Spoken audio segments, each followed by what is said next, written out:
Okay, so welcome back. In this part, we're going to be allowing our .rss extension for our PHP file. This will basically mean that we can have our file as a .rss extension in our browser, which means that we can have something that looks like this.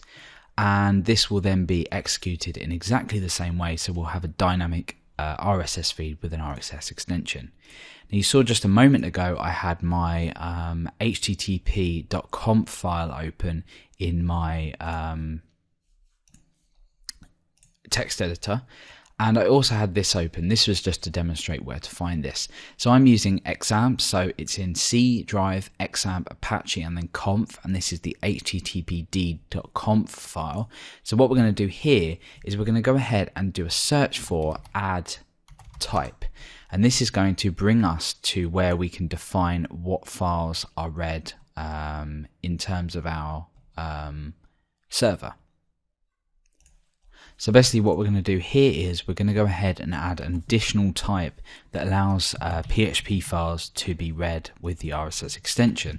So I'm going to go ahead and paste this in, save typing it, but basically we're saying add this particular type, but allow it to be readable with the .rss extension.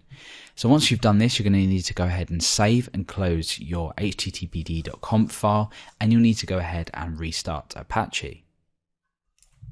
And then once you've restarted Apache, you're going to need to come over to your feed.php and go ahead and rename this to feed.rss. Now the formatting's changed in my text editor, so I can just go ahead and change the syntax highlighting once again.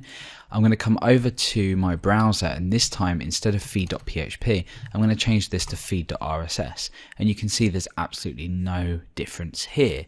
It's been read as an RSS file, but it's been interpreted as PHP code, as a PHP application. So now that we've got this working, let's go ahead and implement this limit that we were speaking about earlier. So I'm going to create a variable just down here called limit, and I'm going to set this to a ternary operation, which we're going to check if the get variable has been set. If it has been set, we want to also check if it's less than or equal to 30, and then we'll set that into this variable to use here. So let's go ahead and set up our condition. The condition is whether $_get limit is set, so if that's equal to true, and $_get limit is less than or equal to 30, and we can also cast this to an int, because remember we can pass through text in a get parameter as well. So if that's the case, we want to go ahead and set this to $_get limit, and again we want to cast this to an integer because we're going to be including this in our query, so we don't want SQL injection to be possible here.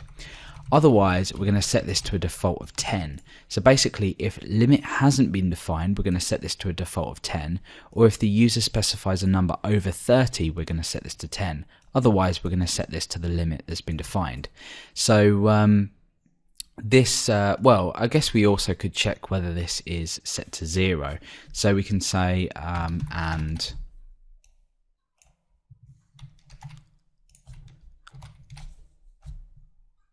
doesn't equal 0.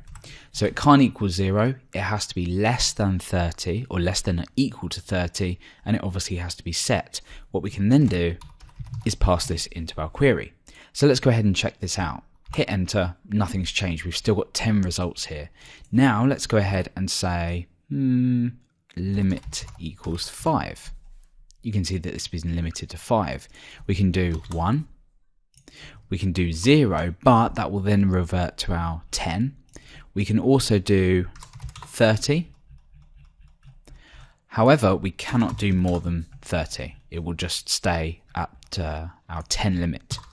So in this short part of the tutorial, we have given our RSS feed an RSS extension by just modifying one line on our Apache httpd.conf file.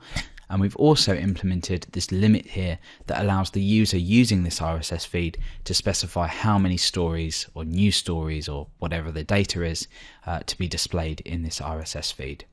So in this short series, we've created a valid RSS feed that dynamically pulls data from your database, has an RSS extension, and allows your user to define how many stories that they want to pull through.